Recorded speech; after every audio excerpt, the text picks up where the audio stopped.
Pension scheme প্রত্যয় নিয়ে শিক্ষকদের আন্দোলনের শিগগিরই সমাধান হবে বলে আশা প্রকাশ করেছেন আওয়ামী লীগের সাধারণ সম্পাদক ওবায়দুল কাদের। আর সব পক্ষের সাথে আলোচনা করে কর্মবিরতির বিষয়ে সিদ্ধান্ত জানানো হবে বলে জানিয়েছেন শিক্ষক নেতারা। সকালে ধানমন্ডিতে এক বৈঠক শেষে এসব কথা বলেন তারা। আওয়ামী লীগের সাধারণ সম্পাদক সহ দলের কয়েকজন নেতার সাথে বৈঠকে বসেন শিক্ষকরা। পরে শিক্ষক নেতারা জানান বৈঠক সন্তোষজনক হয়েছে। আলোচনার পরে কর্মবিরতির বিষয়ে সিদ্ধান্ত জানাবেন তারা। এ সময় ওবায়দুল কাদের বলেন, 2024 সাল থেকে পেনশন স্কিমে যোগদানের তথ্য সঠিক নয়, শিক্ষকদের কাছে ভুল তথ্য গেছে জানিয়ে তিনি আরো বলেন, সব পেনশন স্কিমে অন্তর্ভুক্তির তারিখ 1 জুলাই 2025। এছাড়া কোটা প্রসঙ্গে সেতুমন্ত্রী বলেন, শিক্ষার্থীদের আবেগকে পুঁজি করে একটি অশুভ শক্তি এই আন্দোলনের উপর ভর করেছে।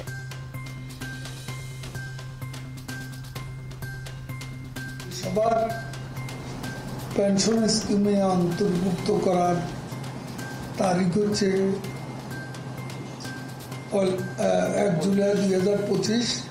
এছাড়াও শিক্ষকদের দাবি সুপার গ্রেড ও স্বতন্ত্র উচ্চগত স্কেল প্রদানের বিষয়টি আলোচনা হবে। আমরা বিশ্ববিদ্যালয় শিক্ষকদের কর্মবিরতি কর্মসূচি প্রত্যাহার করার জন্য অনুরোধ করেছি। তাদের ফেডারেশনের নেতৃবৃন্দের সঙ্গে আলোচনা করে সিদ্ধান্ত গ্রহণ করবেন। এদিকে পিছিয়ে পড়া সকল গোষ্ঠী যাতে সমান সুযোগ পায় তার জন্য কোটা পদ্ধতির সংস্কার প্রয়োজন বলে মনে করেন দেশের বিশিষ্টজনরা। আর এর জন্য আলাদা কমিটি গঠনের তাগিদ দিয়েছেন তারা। রাজধানীর বনানীতে এডিটর্স গিল্ডের গোলটেবিল আলোচনায় এমন মন্তব্য করেন তারা। বক্তারা মনে করেন, যেহেতু বিষয়টি আদালতে আছে তাই এখনই এ নিয়ে আলোচনা করা ঠিক হচ্ছে না। এছাড়া এই আন্দোলনে অন্য কোনো পক্ষ ফায়দা নিচ্ছে কিনা সেদিকেও ছাত্রদের নজর দেওয়ার পরামর্শ দেন তারা। একই সাথে এই সংকট সমাধানে ছাত্রদের সাথে আলোচনায় বসতে প্রধানমন্ত্রীকে অনুরোধ জানান বিশিষ্টজনরা। আজ সব বিশ্ববিদ্যালয় ও জেলার সমন্বয়কদের নিয়ে অনলাইন ও অফলাইন বৈঠক শেষে সন্ধ্যায় নতুন কর্মসূচি দেবে কোটা সংস্কার আন্দোলনকারীরা। এর আগে শুক্রবার রাজধানীর শাহবাগ মোড় বন্ধ করে গতকালের বাংলা ব্লকেটে দেশের বিভিন্ন বিশ্ববিদ্যালয়ের শিক্ষার্থীদের উপর হামলার প্রতিবাদে বিক্ষোভ সমাবেশ করেন আন্দোলনকারীরা। সমাবেশ শেষে এই কর্মসূচি ঘোষণা করা হয়। কর্মসূচি অনুযায়ী আজ সারাদিন দেশব্যাপী প্রতিনিধি বৈঠক করবে কোটা সংস্কার আন্দোলনকারীরা। একই সঙ্গে পূর্ব ঘোষিত ক্লাস পরীক্ষা বর্জনের কর্মসূচিও চলমান থাকবে। পরবর্তীতে সন্ধ্যা 6টায় ঢাকা বিশ্ববিদ্যালয়ের কেন্দ্রীয় লাইব্রেরির সামনে তারা সংবাদ সম্মেলন করবেন। বারবার অনুরোধ করার পরেও কোটা সংস্কার আন্দোলনকারীরা সড়ক অবরোধ করলে পুলিশ কঠোর হবে বলে জানিয়েছেন ডিএমপির অতিরিক্ত কমিশনার ডক্টর খ মহিউদ্দিন। সরকারি কর্তব্য কাজে বাধা ও পুলিশের সাঁজোয়া জানে হামলার ঘটনায় শাহবাগ থানায় মামলা হয়েছে বলেও জানান তিনি। জনদুর্ভোগ তৈরি করে এবং আমাদের এত অনুরোধ করার পরে বলার পরে মহামান্য হাইকোর্টের অ্যাপিলেট ডিভিশনের তাদের পজিটিভ সিদ্ধান্ত দেওয়ার পরে তাহলে ধরে নিতে হবে যে তারা আমাদেরকে তাদের ব্যাপারে কঠোর হওয়ার জন্য তারা বাধ্য করছে। সেটি আমি মনে করব যে সেটি তারা বাধ্য করছে। সেক্ষেত্রে সম্মানিত মহানগরবাসীর তাদের চলাচলের বিষয়টি বিবেচনায় নিয়ে, তাদের দৈনন্দিন জীবনের কর্মকাণ্ডের বিষয়টি বিবেচনায় নিয়ে আমাদের দেশের প্রচলিত আইন অনুযায়ী আমাদের ব্যবস্থা নিয়ে চলতে হবে। এখন জন্ম সনদ দিয়ে খোলো বিকাশ স্টুডেন্ট অ্যাকাউন্ট। নিজের বিকাশ নিজে কর। শিক্ষার্থীদের কোটা সংস্কার আন্দোলনের সাথে বিএনপিকে জড়িয়ে সরকার মূল দাবি ধামাচাপা দেওয়ার চেষ্টা করছে বলে অভিযোগ করেছেন বিএনপির স্থায়ী কমিটির সদস্য মির্জা আব্বাস। যুবদলের নবগঠিত কমিটির নেতাদের নিয়ে দলের প্রতিষ্ঠাতা জিয়াউর রহমানের কবরে শ্রদ্ধা জানানোর পর এসব কথা বলেন তিনি। মির্জা আব্বাস আরও বলেন, কোটা সংস্কারের আন্দোলনকে অন্যদিকে নেয়ার জন্যই অপকৌশল চালাচ্ছে সরকার। দেশবিরোধী কোনো ষড়যন্ত্র আওয়ামী লীগ করছে কিনা তা নিয়েও শঙ্কা জানান মির্জা আব্বাস। বিএনপির কোনো আন্দোলনই ব্যর্থ হয়নি জানিয়ে তিনি আরও বলেন, সরকার তাদের আন্দোলন দমিয়ে রাখতে ষড়যন্ত্র করছে। কোটা সংস্কার আন্দোলন যারা করছে তাদের দাবি দেওয়া ন্যায্য, সুতরাং বিএনপি এর সঙ্গে আছে এই কথা বলে আসল বিষয়টাকে ধামাচাপা দেওয়ার চেষ্টা করার কোনো প্রয়োজন আছে বলে আমি মনে করি না। এটা তাদের একটা অপপ্রয়াস, অপকৌশল এই আন্দোলনকে অন্যদিকে ধাবিত করার জন্য। প্রিয় ভাইরা, আমরা ভয় পাচ্ছি এটুকুই যে এই আন্দোলনের ফাঁক দিয়ে আবার অন্য কোনো অপকর্ম তারা করছে কিনা, এই দেশের বিরুদ্ধে কোনো ষড়যন্ত্র করছে কিনা, এটা আমরা ভয় পাচ্ছি। আগামী 18 তারিখ পর্যন্ত অতি ভারী বৃষ্টির সম্ভাবনা নেই বলে জানিয়েছে আবহাওয়া অধিদপ্তর। তবে জুলাই মাসে এমন ভারী বৃষ্টি স্বাভাবিক বলে জানিয়েছেন আবহাওয়াবিদরা।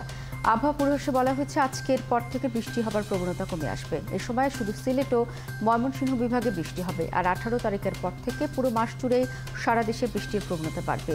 এছাড়া আজ সারা দেশে আকাশ মেঘাচ্ছন্ন থাকতে পারে। এদিকে ময়মনসিংহ, চট্টগ্রাম ও সিলেট বিভাগের অধিকাংশ জায়গায়, রংপুর, খুলনা, বরিশাল বিভাগের অনেক জায়গায় এবং রাজশাহী ও ঢাকা বিভাগের কিছু কিছু জায়গায় অস্থায়ীভাবে দমকা হাওয়া সহ হালকা থেকে মাঝারি ধরনের বজ্রসহ বৃষ্টি হতে পারে বলে পূর্বাভাসে বলা হয়েছে। আজকে থেকে 18 তারিখ পর্যন্ত বৃষ্টি হবে, কোথাও হালকা, কোথাও মাঝারি বা মাঝারি ধরনের ভারী। তবে রংপুর, ময়মনসিংহ, সিলেট এবং চট্টগ্রাম বিভাগে প্রায় প্রত্যেক দিনই বৃষ্টি হবে। সিলেটে বৃষ্টিপাতের তীব্রতা এই 18 তারিখ পর্যন্ত সবচেয়ে বেশি থাকবে। এই বৃষ্টিপাত কেটে গেলেই বাতাসে যেহেতু জলীয়বাষ্পের পরিমাণ বেশি আছে, সেই কারণে আপনার গরমের অনুভূতি আস্তে আস্তে করে একটু বাড়বে। উত্তরে নদ নদীর পানি কমতে শুরু করলেও দুর্ভোগ বাড়ছে দুর্গত এলাকায়। প্লাবিত এলাকায় বাড়ছে খাবার ও বিশুদ্ধ পানির সংকট। প্রায় 2 সপ্তাহ ধরে বন্যার পানিতে ডুবে আছে কুড়িগ্রামের চরাঞ্চল। বন্যার পানিতে গাইবান্ধার 4 উপজেলার 26 ইউনিয়ন এখন পুরোপুরি ডুবে আছে। পানি কমলেও এখনও সিরাজগঞ্জে 5টি উপজেলার 34টি ইউনিয়নের লক্ষাধিক মানুষ পানিবন্দী। জামালপুরে যমুনা নদীর পানি এখনও বিপদসীমার উপর দিয়ে বইছে। এখনও আউশ ধান, মরিচ, সবজি, পাট সহ 12,000 হেক্টর ফসলি পানিতে তলিয়ে আছে। সরকারি বেসরকারিভাবে কিছু খাদ্য সহায়তা দেওয়া হলেও তা প্রয়োজন তুলনায় খুব কম বলে জানিয়েছেন ক্ষতিগ্রস্ত মানুষেরা। এছাড়া বন্যার পানি নামার সঙ্গে সঙ্গে বাড়ছে জ্বর, সর্দি, ডায়রিয়া ও চর্মরোগ। ঠাকুরগাঁও জেলাকে প্রথম শিশুশ্রম মুক্ত ঘোষণা করতে যাচ্ছে বাংলাদেশ। শ্রম ও কর্মসংস্থান মন্ত্রণালয়ের প্রতিমন্ত্রী মুক্তিযোদ্ধা মোহাম্মদ নজরুল ইসলাম চৌধুরী শনিবার এক বিতর্ক অনুষ্ঠানে একথা জানান।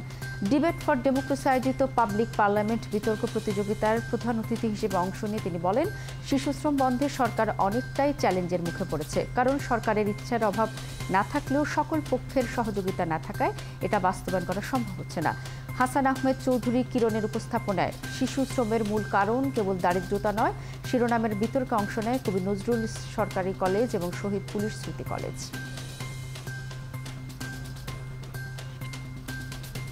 আপনারা যেদিন খুশি হবেন, আমরা আজকেও রাত্রে ঠাকুরগাঁয়ে যাব। ঠাকুরগাঁও জেলাকে আমরা ইতিমধ্যে শিশু শ্রম মুক্ত ঘোষণা করতে পারব। শিশু শ্রম মুক্ত হয়েছে ঠাকুরগাঁ, এবং গত 10 দিন আগে আমরা রাজশাহীতে একটি পাইলট প্রকল্প আমরা গ্রহণ করেছি। 1 বছরের মধ্যে রাজশাহীকে আমরা শিশু শ্রম মুক্ত করব। রাজধানীর মতিঝিলের টয়েনবি সার্কুলার রোডে দখল হওয়া প্রায় 30% দেবোত্তর সম্পত্তি উদ্ধার করেছে ঢাকা জেলা প্রশাসন। সকালে নির্বাহী ম্যাজিস্ট্রেটের নেতৃত্বে এই উদ্ধার অভিযান পরিচালনা করা হয়। বুলডোজারে গুড়িয়ে দেওয়া হয় নতুন দেয়ালে ওঠা মার্কেটটি সহ অবৈধ দখলে থাকা জমির পরিমাণ 29.74%। এলাকার প্রবীণ মানুষেরা জানান, দখল হওয়া সম্পত্তি লক্ষ্মী নারায়ণ জিও মন্দির বিগ্রহের দেবোত্তর সম্পত্তি। আইন অনুযায়ী দেবোত্তর সম্পত্তি কেনা বা বিক্রি কোনোটিই সম্ভব নয়, কিন্তু সেবায়ত সূত্রে এই জমি বিক্রি হয়েছে।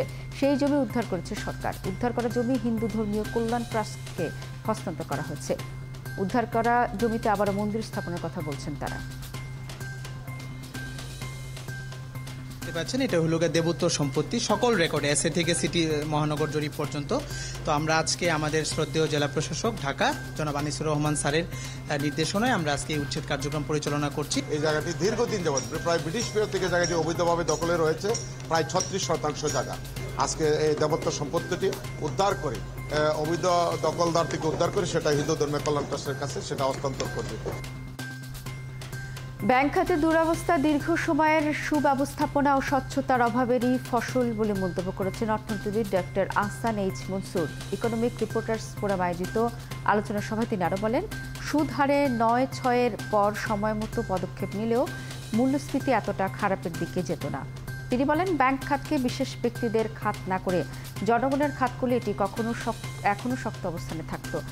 ব্যাংক ব্যবস্থায় জনগণের আস্থা ফিরিয়ে আনতে দীর্ঘমেয়াদী পরিকল্পনা জরুরি বলেন তিনি। একই সাথে নতুনভাবে ব্যাংক ব্যবস্থাকে গড়তে স্বজনপ্রীতি কমিয়ে স্বচ্ছতা আনার তাগিদ দেন তিনি। এ সময় ইআরএফ সভাপতি বাংলাদেশ ব্যাংককে সাংবাদিকদের প্রবেশ সীমাবদ্ধতা নিয়ে বলেন, ব্যাপক সমস্যা না থাকলে বাংলাদেশ ব্যাংক এমন সিদ্ধান্ত নিত না।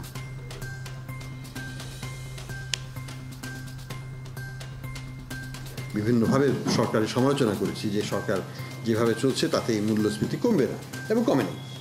আমরা এটাও বলেছি সরকারের এক্সচেঞ্জ রেটেও চাপ কমাতে পারবে না এইভাবে ফিক্স করে রেখে, এবং কমেনি।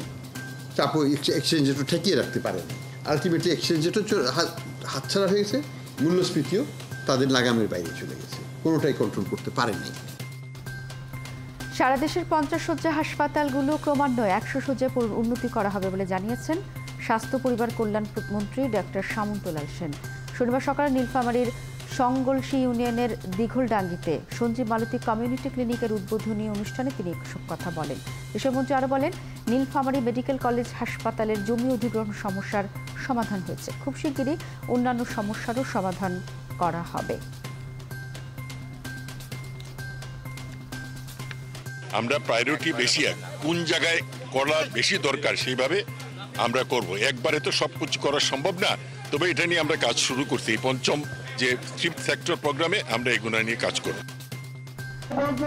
নারায়ণগঞ্জের রূপগঞ্জের ঢাকা কমার্স কলেজের একাদশ শ্রেণীর শিক্ষার্থী জুবায়ের হাসান রাফিকে হত্যার ঘটনায় জড়িতদের দ্রুত গ্রেফতার ও শাস্তির দাবিতে মানববন্ধন করেছে নিহতের পরিবার ও এলাকাবাসী।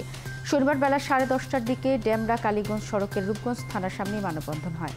মানববন্ধনে নিহতের পরিবার ও এলাকাবাসী শিক্ষার্থী রাফি হত্যাকাণ্ডের প্রধান আসামি চৌধুরী রাজেন ইকবাল ও তার পিতা ইকবাল আহমেদ চৌধুরী সহ বাকিদের দ্রুত গ্রেফতার ও শাস্তির দাবি জানান। গত 6 জুলাই রাতে পূর্ব শত্রুতার জেরে রাফিকে তার সহপাঠী চৌধুরী রাজেন ইকবাল তার নিজ বাসায় নিয়ে নির্মমভাবে কুপিয়ে হত্যা করে।